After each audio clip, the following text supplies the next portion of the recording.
do qual as pessoas duvidam, mas eu não tenho nenhuma pretensão a coisa nenhuma. Quando me chamam de escritor, me dá um certo desagrado, você entende? Quando me chamam uma coisa assim, que até mesmo humorista, eu não sou humorista, eu sou uma pessoa que talvez tenha uma parcela de mim mesmo que seja mais motejadora, entendeu?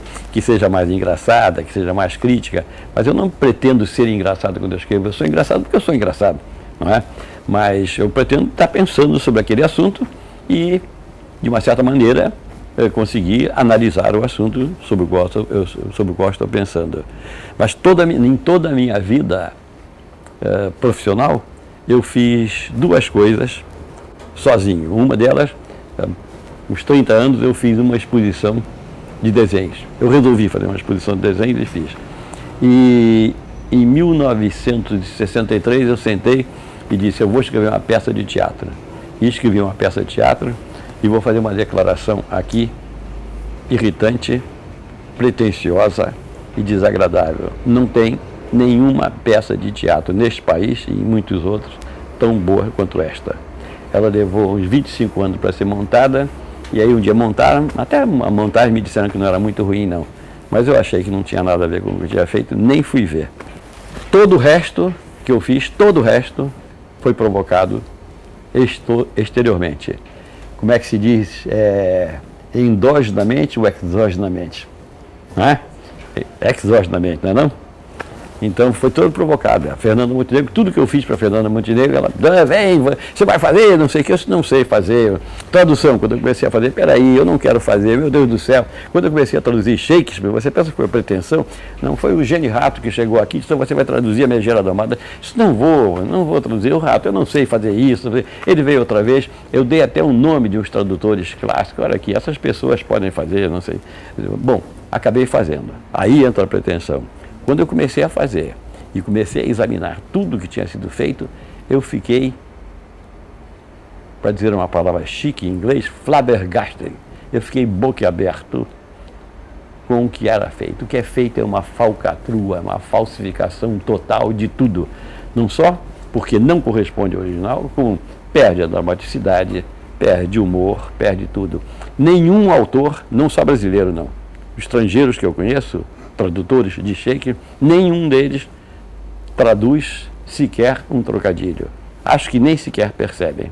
O Bard do Museu de Artes de São Paulo ficou uns 30 anos, ele me escrevia 2, 3 cartas todo ano, me pedindo, vamos fazer uma exposição. Depois eu chegava em São Paulo e dizia, vamos botar no MASP, vai ser uma coisa maravilhosa, porque eu não quero expor o Milor Fernandes artista, eu quero expor o homem, eu vou botar aqui acrílico na fachada, Milor, não sei o quê, mas eu não tenho o menor interesse, é curioso, né? É curioso, né? Meu interesse, eu não gosto, quer dizer, eu não tenho nenhuma vaidade quanto ao elogio. Talvez até porque eu esteja acostumado, comecei tão cedo, né? A minha vaidade vai com a esculhambação. A esculhambação eu não gosto.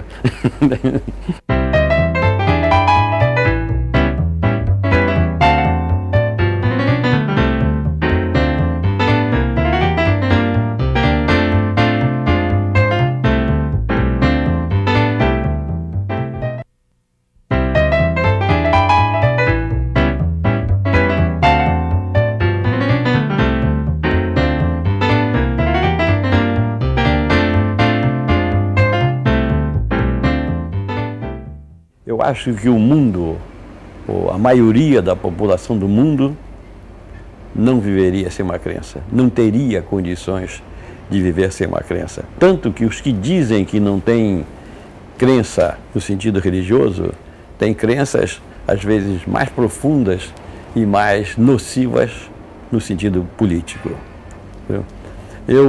A minha relação com, digamos, as igrejas, no caso do Brasil seria a Igreja Católica, nenhuma.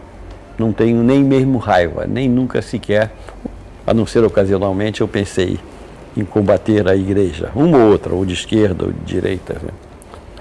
E é curioso que, para você ver como isso é forte, a instrução direta ou indireta de ideias religiosas, eu me lembro ainda hoje como uma ameaça a ideia de que eu teria que fazer primeira comunhão.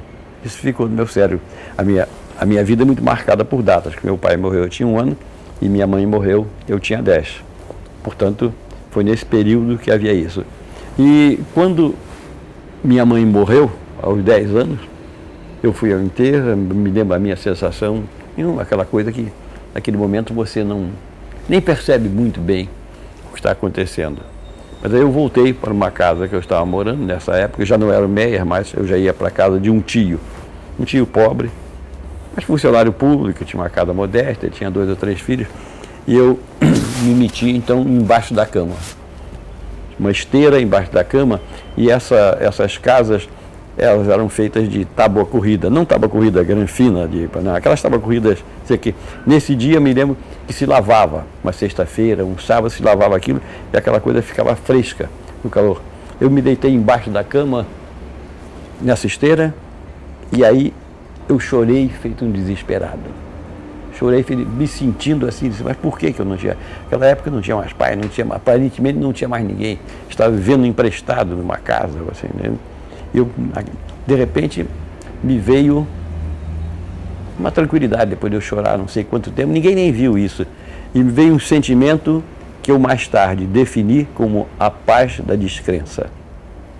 A descrença me trouxe uma paz absoluta.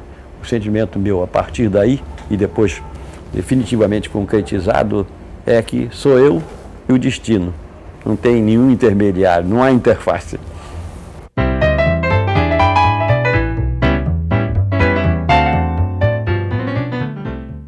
Enquanto eu viver, eu gosto, como eu sempre tive e sempre gostei do que eu tenho, uma coisa absolutamente discreta, mas que eu chamo notoriedade.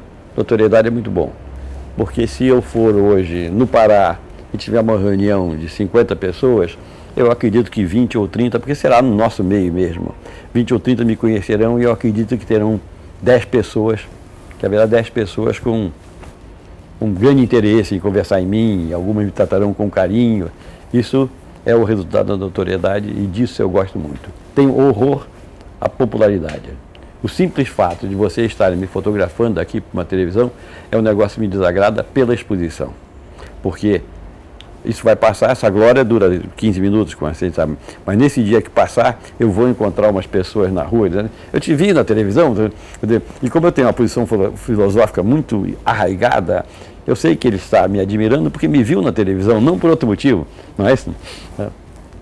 Mas a ideia da ideia de ser lembrado é a ideia posterior à morte, como se diz. E eu não tenho, depois que eu morrer,